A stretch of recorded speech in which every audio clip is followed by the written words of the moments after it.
The timer that Rosa had set went off, and she pulled the pan out of the oven. Erin hadn't paid attention to what she had been making, but realized as the pan came out that it was flan, which was set aside to cool. I've been thinking about it, and I'm going to call a couple to swing by and talk to you, Erin. I think talking to them will help ease some of your fears. She picked up a phone and waited while the line rang. Hi, Pedro.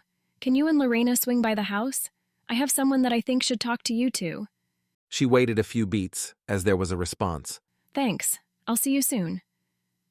They chatted about other things while they waited on the couple. By the time they arrived, the flan had cooled enough to serve, so Rosa cut up servings for everyone as they settled at the table to talk. Erin, you probably can't tell, but Lorena is a mage, and of course Pedro is a werewolf. Obviously, you have had different experiences, but maybe talking with someone who is in a similar situation to you would be helpful. The couple appeared to be in their mid-20s. Hi, Erin. It's nice to meet you. I'm an enchanter, and this is my mate, of course, Pedro. I take it this is your mate? Why don't you tell me what's going on, and I'll see how I can help. Lorena replied, taking over the conversation to Pedro's amusement. Erin explained the situation, and after a few clarifying questions, Lorena replied, You know, you can always try dating first. Leo, you really shouldn't have waited so long, but it sounds like you have the control of a saint. Pedro cut in. How is your control right now? This is serious, and I don't like that you have waited so long. You know how dangerous that can be. My control is still good. The physical contact has kept me calm. I just thought werewolves were a bit more touchy-feely. Erin admitted. We are, with our mates. Pedro replied. Leo, your alpha would be so disappointed in you right now. He's been reprimanding me. I was just scared. Lorena turned to Erin. Regardless, you can still date, which will help to ease your mind and keep him in control. But you need to know that the relationship will probably progress faster than you might be expecting. If he goes too fast, smack him, encase him in rock, whatever you feel you need to do. But trust me, he won't ever harm you or retaliate. His humanity is all there, but those wolfy instincts of his are going to push at him, and he'll probably slip at least once. Be patient, but I promise you that you will never find a better partner out there than a werewolf mate. They finished eating the flan, and Erin at one point caught Leo's eye, gave him a small smile and nod before turning her attention back to the conversations going on. Leo was elated that she had agreed to at least date. It was a start, and he would take it. He caught her eye and offered his hand to her under the table. She took his hand and placed it palm down on her thigh with her hand over top of his. Afterward, Rosa offered to show them around the pack lands, which they both accepted. The lack of cover was interesting to Erin, who had only seen pack lands in forested areas before this. Rosa explained that they earned money through raising cattle for consumption. Because of where their land was, they couldn't be as self-sufficient as northern and east coast packs. Because they were an established ranch, the supplies they required weren't as strange to the humans they had to purchase supplies from. Erin enjoyed learning about how southwestern packs were run, and they spent the rest of the day traveling around and came back to the Alpha's house for dinner. Shortly after dinner, one of the many guards sent a message to the Alpha that a pack of spiral dancers had been spotted coming the pack's way. Rosa explained that raids were common enough and not to worry, but Erin worried anyway. The numbers in the report were scary, and she saw the way the wolves started carrying more anxiety in their features. The night was approaching, and Erin could start to feel the dead a little better. She turned to Leo. Are all packlands haunts? This is a haunt. I don't know. Leo replied. You're talking to the wrong kind of wolf. What do you mean? Alpha Menendez asked. As a necromancer, I have a connection with the dead. I can always feel them if they are near, and they are near.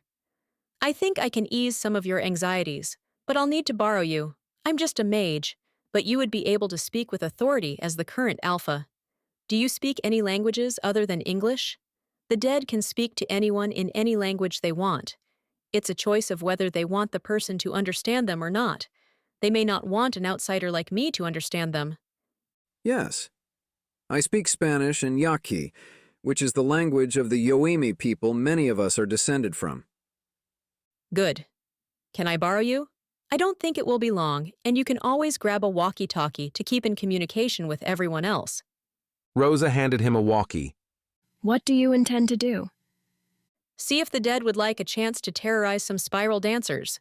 They won't be affected by the attacks of a spiral dancer, but make no mistake, the dead are incredibly powerful and can affect the living. We may just need to lend them some energy.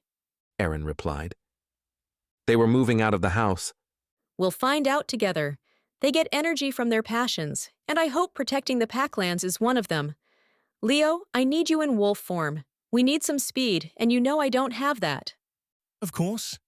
He stripped down and tossed his clothes next to the front porch. Aaron covered her eyes, and he quickly shifted and then woofed to let her know it was safe. She got into place on his back and then oriented herself. That way. She pointed. Leo took off, adjusting his pace to one the alpha in human form would be able to keep up with. As they moved towards where Aaron could feel was the strongest concentration of the dead, Aaron released the ectoplasm gift that would allow both the alpha and Leo to see what she can see. Leo was expecting this after last time, but he noticed the alpha's unease. Okay, let's slow down so they don't think I'm trying to attack them. Alpha, I need you to call out a greeting and identify yourself in the languages you speak. Request to speak to all willing to speak with you, and let them know I'm only here to facilitate the meeting. Same thing in all 3 languages, please. I understand. He replied. He thought for a moment and then said, My name is Alpha Jorge Menendez. I am happy to finally have an opportunity to speak with you. If you are willing to speak with me or even hear what I say, I would like for you to stay. This young necromancer is Aaron Blackwell. You should be able to sense that she is a friend of the pack, granted to her by Alpha Featherwind. She is here as a facilitator of this conversation, and means you no harm. He repeated this 2 more times, first in Spanish and then in Yaqui, or at least that was what Aaron and Leo guessed. Aaron watched as the stances of the dead relaxed. Ask if we can approach. Aaron said softly. It was likely the dead could hear her, but she knew that as a complete outsider, the alpha would need to be the speaker unless she was addressed to speak. He asked, and a woman gestured for them to approach. They were about to move forward, but Aaron said, Wait, let me down first. Leo stopped, laid down, and Aaron dismounted him. Once she was steady, she closed her eyes and let Leo shift back to a human form. It's safe, he whispered. Together, the 3 of them walked towards the woman who had gestured to them. I am Marta. Speak and be heard. Alpha Menendez. There are spiral dancers approaching to raid us. Aaron suggested we should ask you if you would like to get in on the action. There were many grins on the faces of the gathered, and several appeared to take on stronger appearing aspects. Aaron could see the changes to the dead, but was unsure if Leo or Jorge would be able to see them.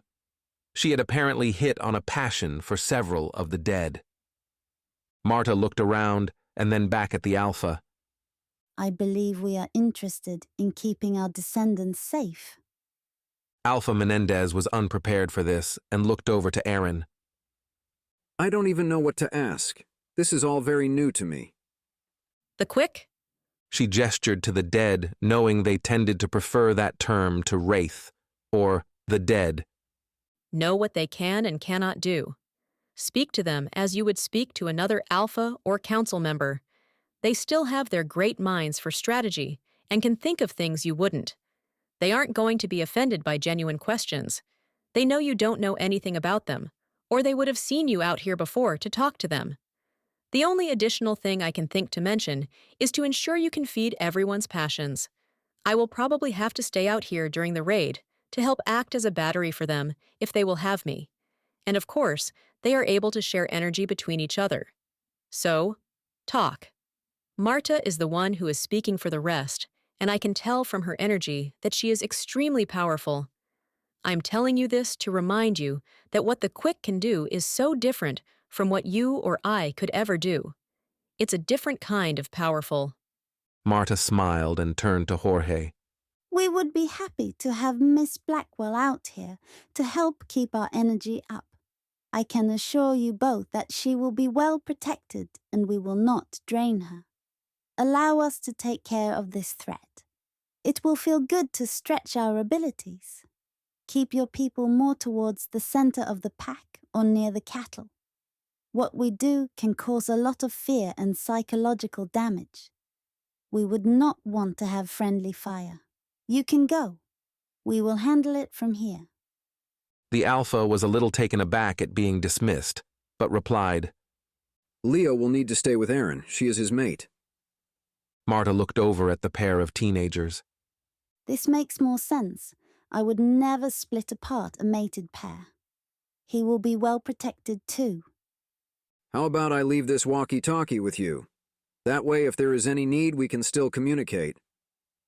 Leo took the walkie, and they watched as Alpha Menendez walked away, still a little confused at the entire exchange. Marta chuckled. He's not used to not being in charge. But you know, Necromancer, that for us to do what needs to be done, we cannot have the living we are trying to protect to be in the middle of the zone of conflict. Many of us have been feeling ourselves falling closer towards oblivion, as we have not had purpose for many years. In past decades, there were strong new moon wolves, but this pack has not been blessed with them, and those that were born have not had the teachers they needed to become strong in their gifts. My hope is that with a purpose and a means of having our passions met, we can again help our descendants as we were meant to. I'm glad I'm able to help you with this. And hopefully, in the future, everyone's passions are met and no one else falls down into oblivion. Aaron replied. What's oblivion? Leo asked. Soul destruction is the best way to describe it. You get the time after your death to work through whatever you couldn't while you were living. If you fail to do this, you might get devoured by a specter. Those souls, once released, are moved on to their next life, but otherwise they can fall into oblivion. If your passions aren't met, and you don't have a purpose to keep you going, it's like getting too depressed to move and then giving up. That's why we have quick staff at home. We help them to meet their passions and maintain purpose in their afterlives so that they can resolve whatever they need to prior to moving on to their next life.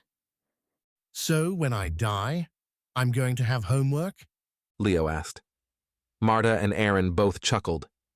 Get your stuff resolved now or later. Your choice. Aaron smiled. The crackle of the walkie-talkie brought them back to why they were there. All right. Everyone is either in their homes or with the cattle, Came the Alpha's voice. Are you certain you don't want backup? Marta smiled and shook her head no.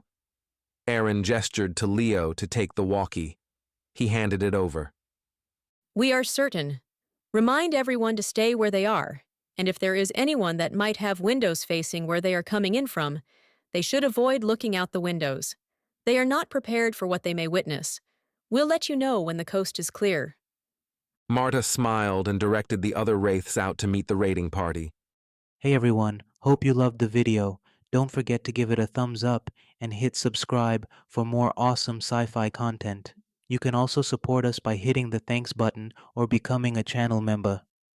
Your generosity helps us bring you more stellar stories. Every bit counts. Thanks a bunch.